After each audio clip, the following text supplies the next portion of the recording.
Breaking news tonight. Bombshell. A beautiful young bride-to-be stabbed 20 times, including in her back, the back of her neck, actually nicking the dura of her spinal cord, the back of her head, the top of her head, all over her body. It was ruled a suicide. A bombshell in that case, and tonight, her family breaking their silence. Good evening, I'm Nancy Grace. This is Crime Stories. Thank you for being with us.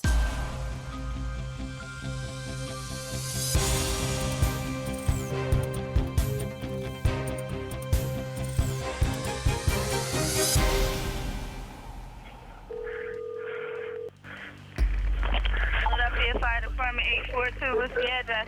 My fiance's on the floor with blood everywhere. Oh my God, she stabbed herself. There's a knife sticking out of her heart. How did he know immediately that Ellen stabbed herself?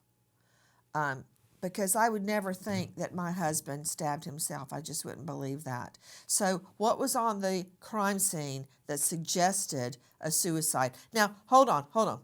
I don't want to put the cart before the horse. I want to listen to that 911 call because, as many of you know, there's nothing like a 911 call. Why is it significant? Why is it critical? Because that is the most probative, in other words, proves something, evidence that I know of. Because it takes a jury or a listener, such as ourselves, back to the moment the crime is discovered. In this case, it was ruled there was no crime, that it was a suicide. I find that very difficult to believe, and I'll tell you why. But first, listen to more of the 911 call. 4601 Flat Rock?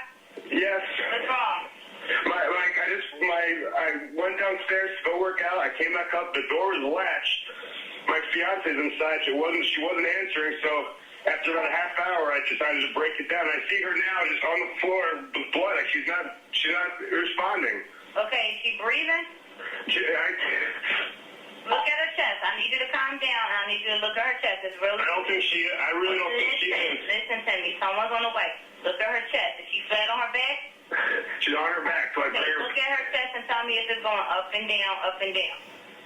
I don't see her moving. Okay, you are hearing the voice of Ellen Greenberg's fiance, who says, and let me understand that I've got these facts correct. Joining me an all-star panel, including Ellen's parents, Sandy and Josh. But to John Lucy joining us, a journalist for PennLive.com and the Patriot News of Harrisburg, also the author of Kill the Story. John, thank you for being with us. The workout room was in the building, correct? Yes, there was a workout room in the building. And just to get the semantics right, when he comes back up, it wasn't bolted. It was a latch similar to those you find in a hotel room that swings over and clasps, but you can open the door a couple of inches. You know, it wasn't a deadbolt. It was a latch like that you find in a hotel room. So even if he would have the key, he'd be able to open the door a few inches. And those locks, those latches are easily defeated. In other words, there was some debate in the physical evidence whether the door was actually kicked in to dislodge that latch, as he described on the 911 tape. That's one of the many anomalies among the evidence. And I want to be very clear. We are discussing why this case was not fully investigated. Why there are so many gaping, glaring holes in the investigation. Just for instance, the knife found plunged into Ellen's chest was never fingerprinted. The crime scene was not kept pristine. The apartment manager was allowed to bring in a cleaning crew before the scene was ever processed. Items such as Ellen's laptop. Wait, where's all the blood? There should have been blood everywhere, but there's not. Was there some sort of a cleanup? We believe the body was moved before police arrived. That's what I'm going to bring in Joe Scott Morgan, professor of forensics. But the question is, why has this case been stymied? Why is it that the then district attorney's office, the then attorney general's office, the then police didn't want this investigation to go forward? Why did the ME then change the mode of death from homicide to suicide? Why did that happen? What happened in the interim? There's just so much. But in the last days, there has been a bombshell. I want to go to Sandy and Josh Greenberg, Ellen's parents, who I now consider to be my friends. They are broken. They are practically broke because they have spent their life savings fighting this suicide ruling, and you can find them at GoFundMe Justice for Ellen. Sandy and Josh, thank you for being with us, and I want to apologize right up front for replaying the 911 call. I don't know if you are desensitized to it yet, if you've listened to it so many times, but I want to apologize. I hate dragging you through that, but it's evidence we cannot ignore. Thank you, Nancy. My perspective on this whole thing is the fact that we have worked so hard and done so much and now reached a really crescendo or epitome of success in some fashion, that this has made up or has softened the blow of losing our daughter. We still have that there, but instead of being in the corner and crying or howling like I do when I go to the cemetery, we have done something. And we have done something that no one else has ever done in a case like this, and we've gotten farther than anybody in a case like this. So with the help of our attorneys, Mr. Pedroza and Mr. Trask, we are very happy today in some fashion. I know that may not make sense to some people, that we should be grieving. We grieve, but we also have a mission. We have a purpose. And you can see in those pictures who she is. Recently, I've had two lawyers, one working for the state of New York and one working for the state, not for the state, one is a criminal defensive lawyer, tell me I should fire my lawyers, I should stop spending money, I'm not going to get anywhere.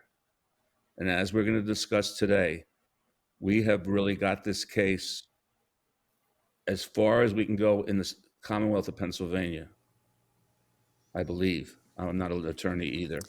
Well, I have to say, you do have a success today. For over 13 years, you and Sandy have been fighting this suicide ruling.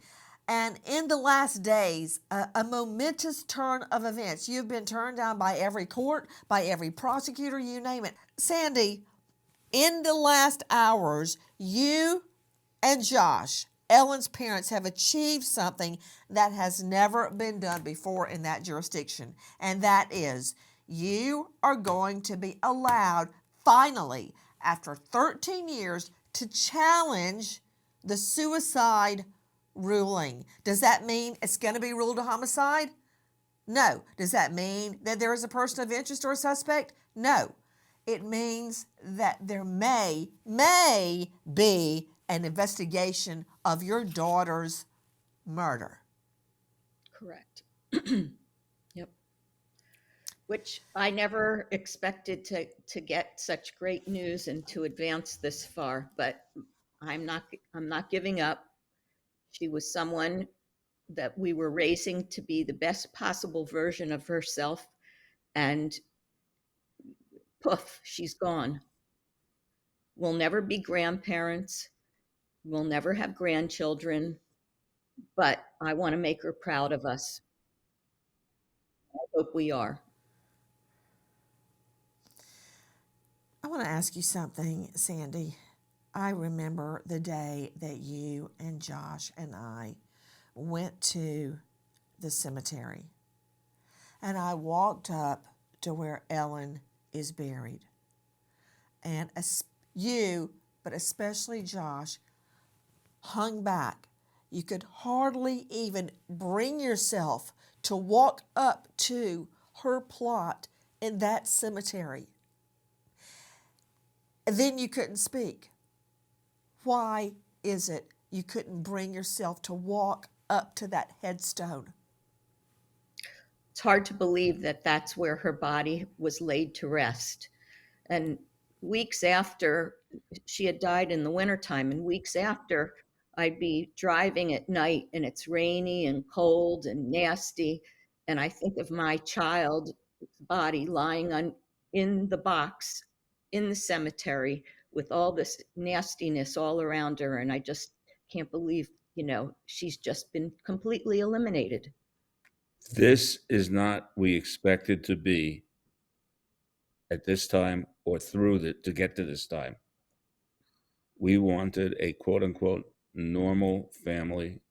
We wanted Ellen to be happy. We wanted her to have a relationship like we do.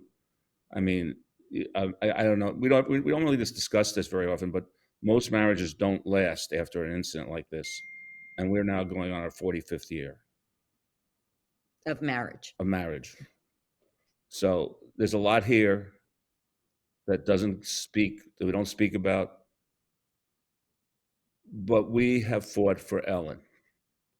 Justice for Ellen is the term we use. It's a term, maybe it sounds like a cliched term. I don't know how it sounds to other people, but that's what we are doing. And that is something that that keeps us solid, real people together.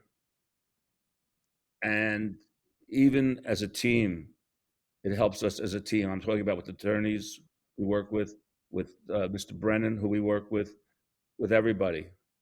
It keeps us going as a team.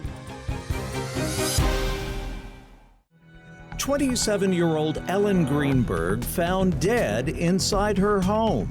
Multiple stab wounds to the back of her neck, but investigators insist she took her own life.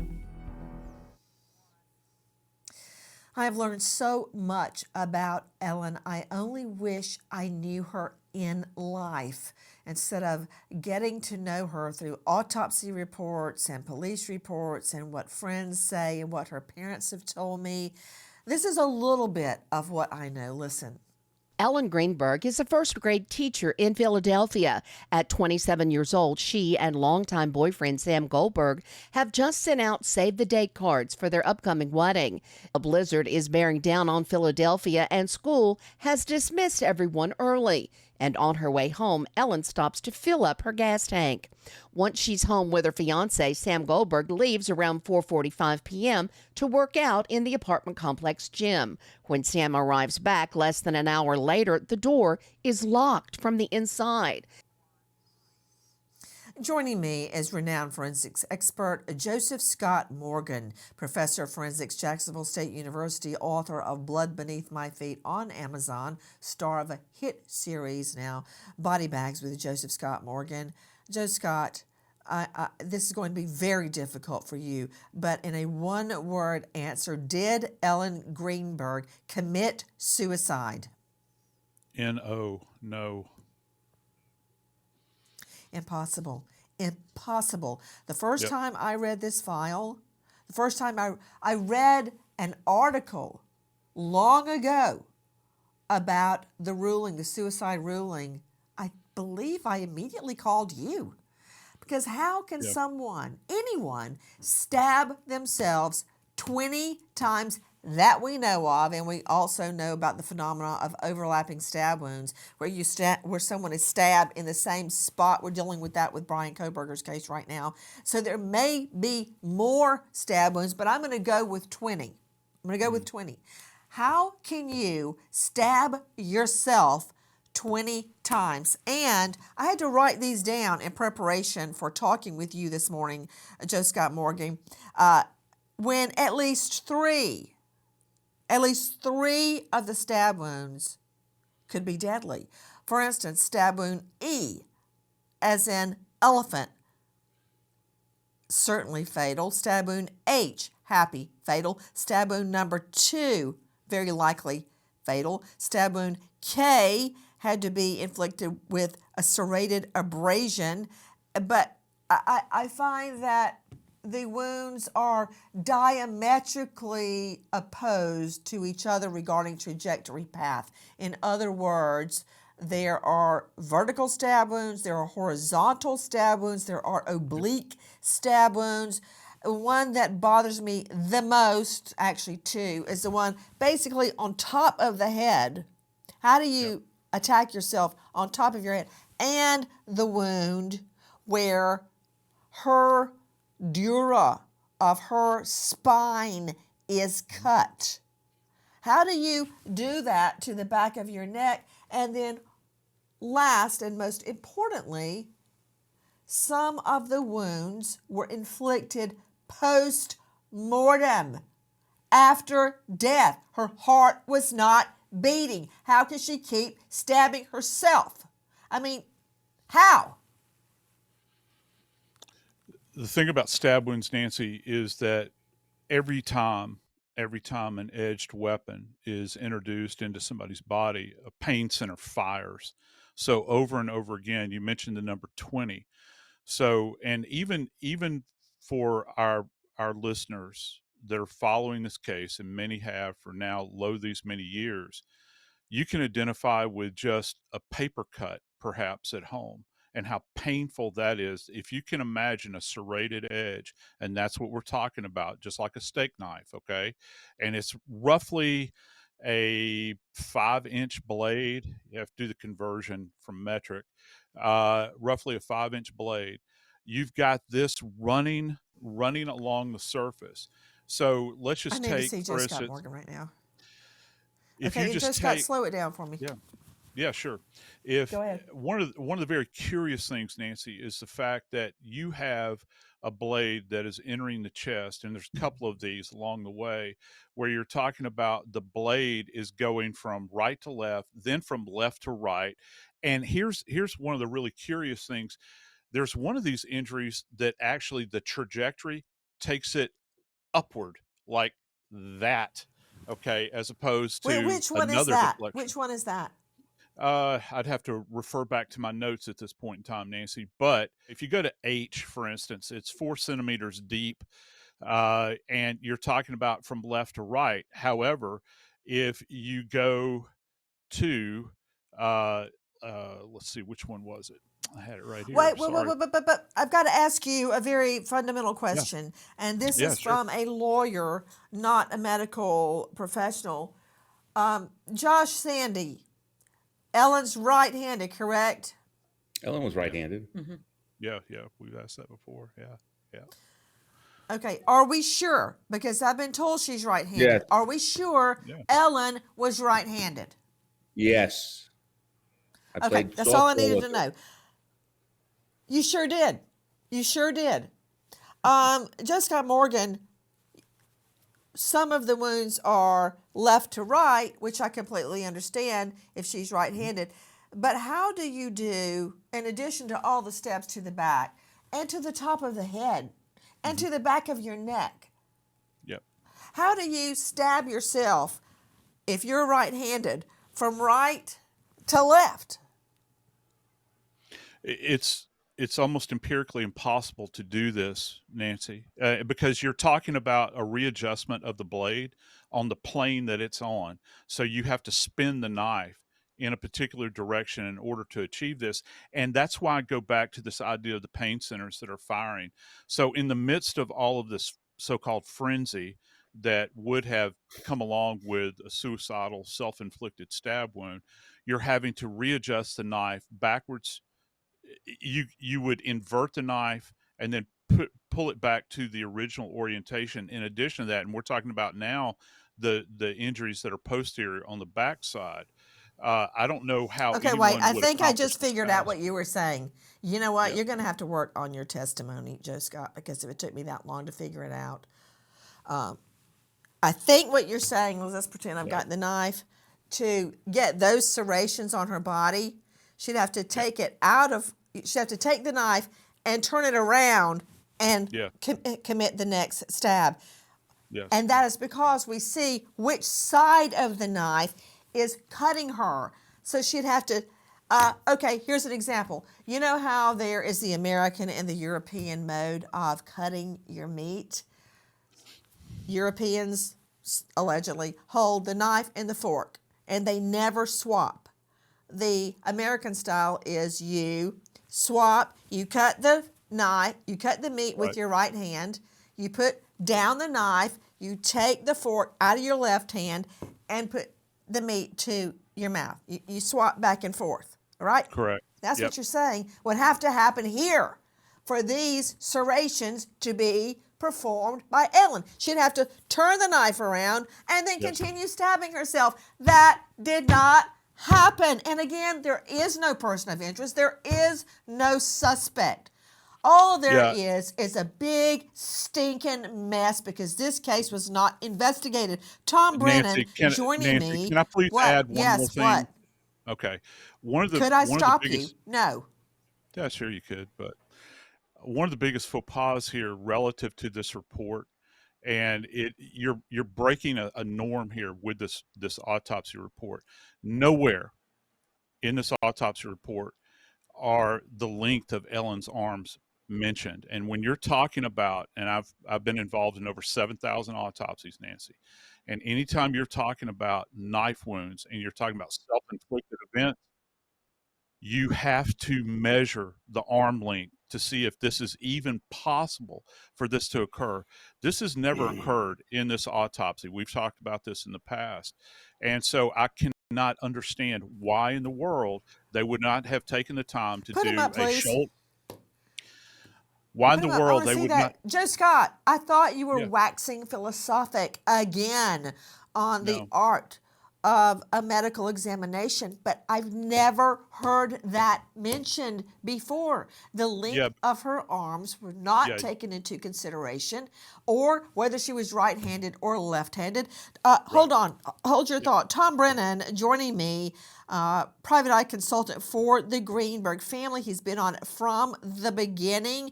Tom Brennan, in a nutshell, what happened? Every time we get together and talk about this case, I learn something new, like Joe Scott just describing the length of her arms was not taken into account, and that is critical. Benet Nauer came up with the fact that at least 3 of these wounds, along with Dr. Michelle Dupree, were fatal, but yet she kept stabbing herself. In addition to the impossibility of killing yourself over 20 stab wounds, if 3 of them were fatal and many committed post mortem.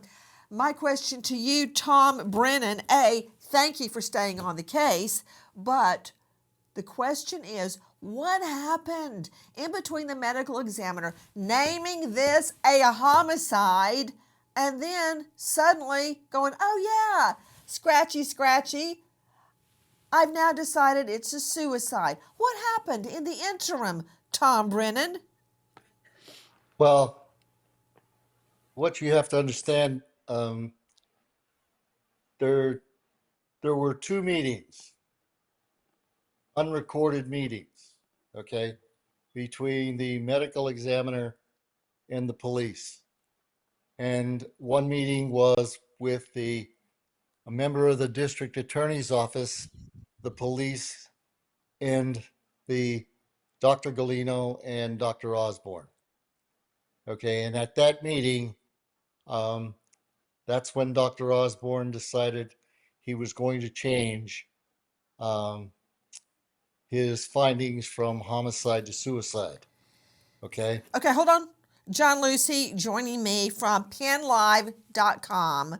Did I just hear John Lucy, Tom Brennan, state that after the homicide ruling, the medical examiner met with law enforcement and suddenly changed his mind? Did I hear that? Yes, she Yes. did. And the most powerful thing that has come out due to the Greenberg family's persistence on this case is they have been able to get those medical examiner officials under oath in sworn depositions in which both Osborne and Galeno spelled out the fact that these meetings occurred. So it's on the record under sworn deposition that these meetings occurred. And in addition to the U.S. The PA Supreme Court case challenging the cause of death ruling, there's another civil action by the Greenbergs alleging a cover-up among the detectives and the ME's office in Philadelphia. And they are now in the process of moving forward with depositions in that case, which is finally going to get some of the detectives under oath so they can be questioned about what happened at that crime scene on the night of her death. Please join us on our mission to find missing people, especially children, to solve unsolved homicides. If you're on the go, catch us on your favorite podcast app where you can get all of our content where we, in our own way, seek justice. What happened to beloved Philly teacher Ellen Greenberg? The Pennsylvania Supreme Court agrees to review the case amidst a controversial ruling. Controversial, well, that's certainly one way to put it. Can we just all agree? And if anybody on the panel disagrees, jump in. How many times do I have to tell you we're not having high tea at Windsor Castle with Charles and Camilla? Jump in. Number one, no fingerprints were taken on the knife. Number two, no forensic tests were done on the door. Was it really latched? Was it broken into? What really happened? Was there any evidence taken regarding fingerprints on the rest of the cabinets? Was luminol ever used? Why was her laptop and her cell phone taken from the apartment? Why was the cleaning crew called in to clean the apartment before it could be fully processed? There are so many questions. And most important in my mind, what happened in that closed door meeting with the medical examiner and members of law enforcement who ruled it suicide on the scene before any investigation? What happened in that meeting? Joining me an all-star panel to make sense of what we know right now. But first, more of the 911 call. And remember, no one has been named a person of interest. No one has been named a suspect. But I can tell you this was not a suicide. Why has this case been suppressed? What is it that law enforcement, I'm talking about the district attorney's office, I'm talking about, yes, I'm saying it, the attorney general's office. Why don't they want this case investigated? What's the problem? Listen to this. Okay, do you know how to do CPR? I don't. Okay, I can tell you what to do, okay, until they get there. I want you to keep her Oh, God. Hello? Yeah, hi, okay. Willing to do CPR with me over the phone until they... I have to, right? Okay, to get her flat on her back, bare her chest, okay? You want to rip her shirt off. Okay? Kneel down by her side. Oh, my God. Allie, please. Listen, you can't freak out, sir, because you... Okay, I'm trying not. Her shirt won't come off. It's a zipper. Oh, my God. She stabbed herself. Where? She fell on a knife. Oh, no. Her knife's sticking out. Her what? There's a knife sticking out of her heart. Oh, she stabbed herself? I guess so. I don't know where she fell on it. I don't know. Okay, well, don't touch it. So many things are jumping out at me from that 911 call. Number one, when the caller is told to try to do CPR, the caller says, I have to, right? Then the caller says, OMG, she stabbed herself. Where did that come from? Number three, the caller says she fell on a knife. She fell on a knife. No, the knife sticking out. Fell on a knife. That's a unique theory. Okay. Again, I cannot reiterate enough that no one has been named a suspect or a person of interest. I want to go back to John Lucy joining us, journalist for PennLive.com, and followed by Benet Nauer. John, who do you understand to have been at that meeting where the medical examiner suddenly had some sort of an epiphany and named the multiple stabbing a suicide? Based on the deposition of Galino and Osborne, there were detectives who were handling the case who were pressing their own version of evidence of suicide. And the things that are named in the deposition as their evidence is the lack of defensive wounds on her hands. In other words, if she was being stabbed by an assailant, you raise your hands and you have stab wounds on the hands. That was one. And the second thing that was mentioned by those detectives to the ME's officials to change the ruling was the locked door, the latch, the hotel latch, which may or may not have actually been broken off on both sides to enter that room. And again, it all goes back to the night of her death.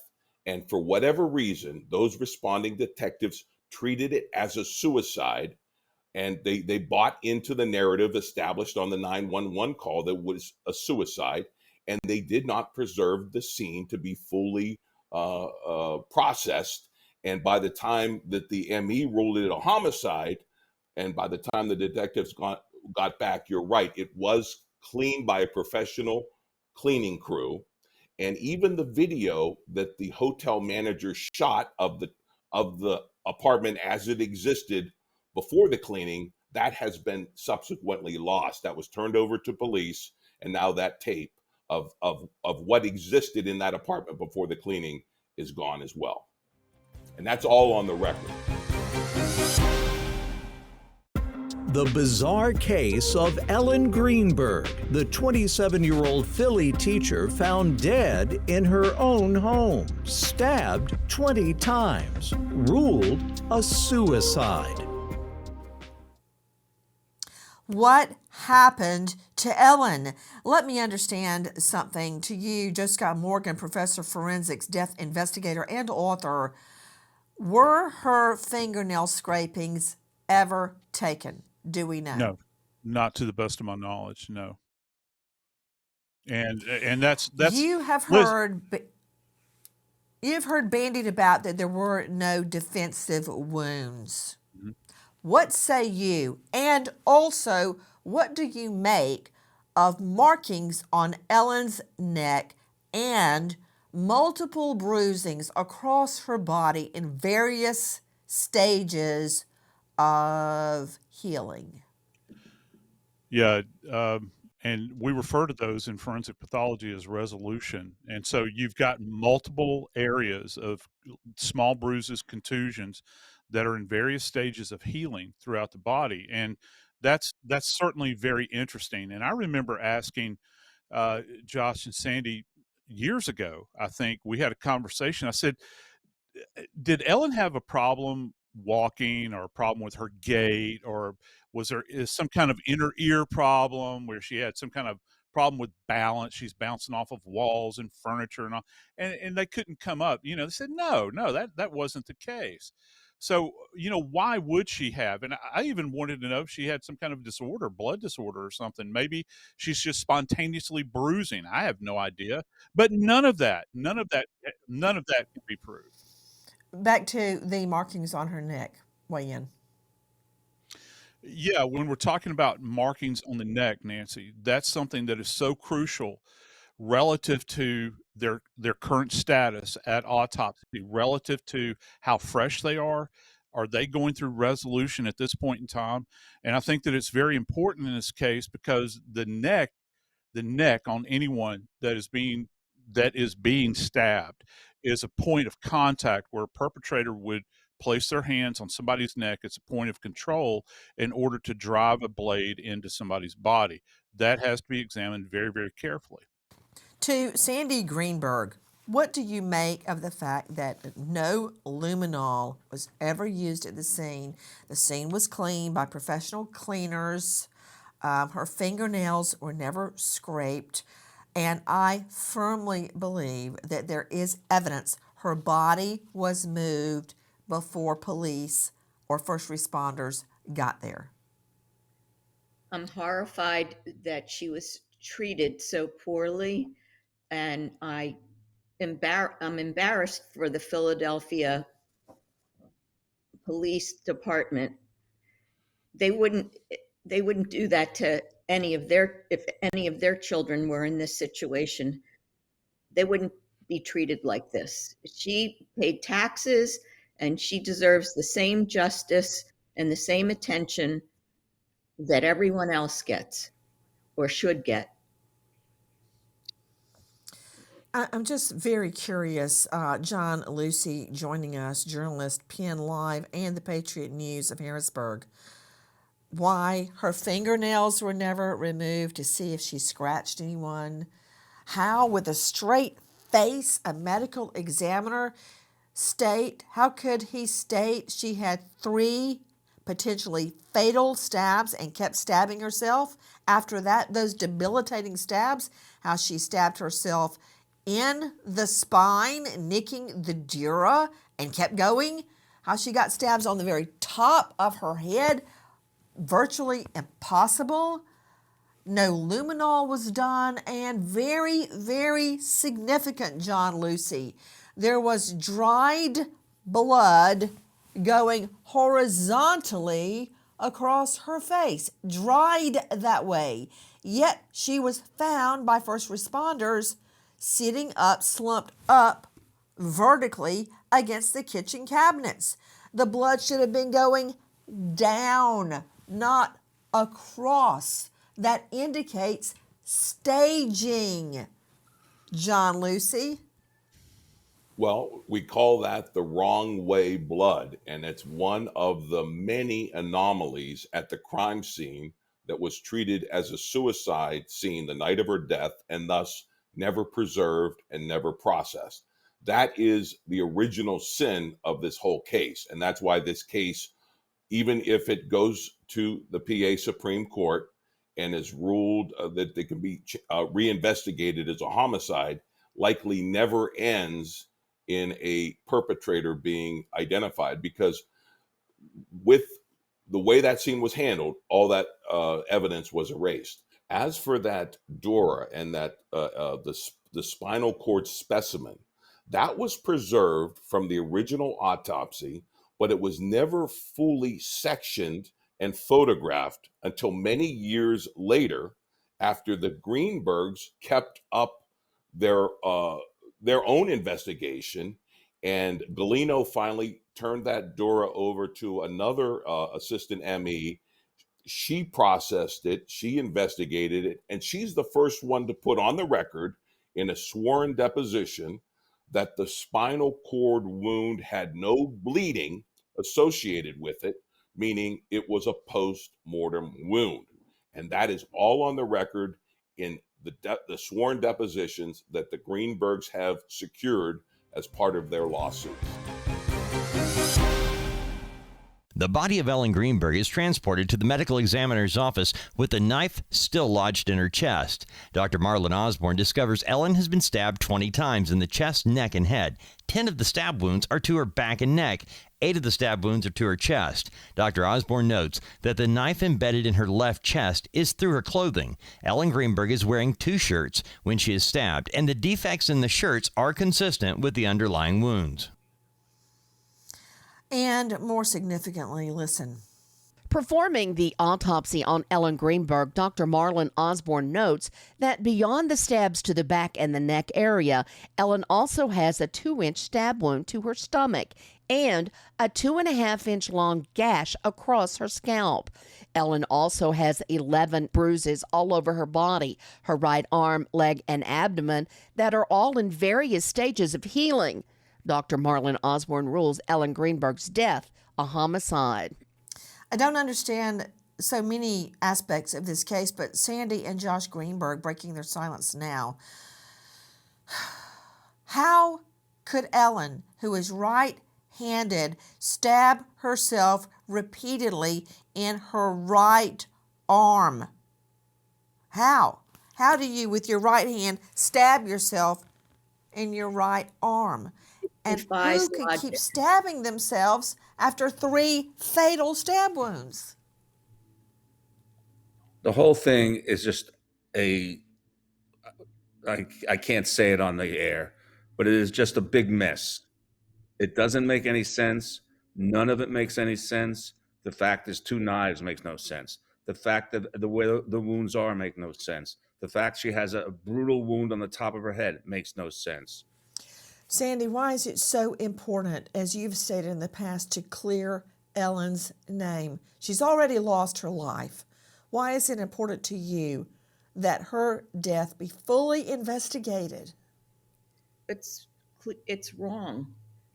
And for me, I need to be able to lay my head on my pillow at night and know that I did everything I needed to do.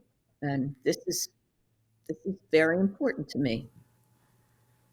Why And do my you believe, Sandy, that anyone would want to cover up the true nature of Ellen's murder?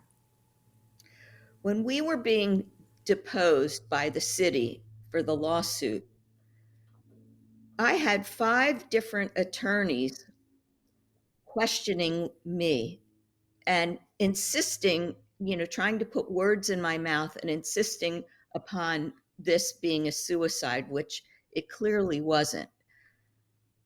I was just so, professionally speaking, I would be so ashamed of myself if I were them. But why? My question is, why would anyone do this? There are 2 reasons.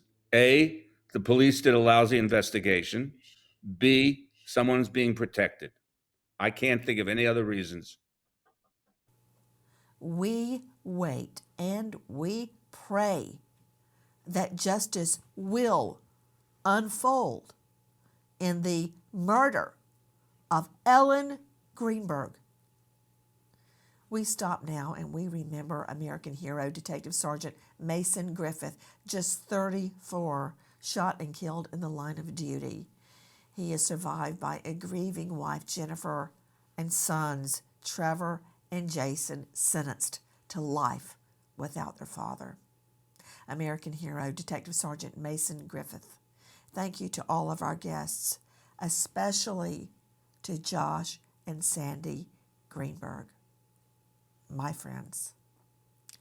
But thank you to you for being with us and to our new MSM family as we struggle tonight and every night for justice. Nancy Grace signing off. I'll see you tomorrow night, 6 and 9 o'clock sharp Eastern. And until then, good night, friend.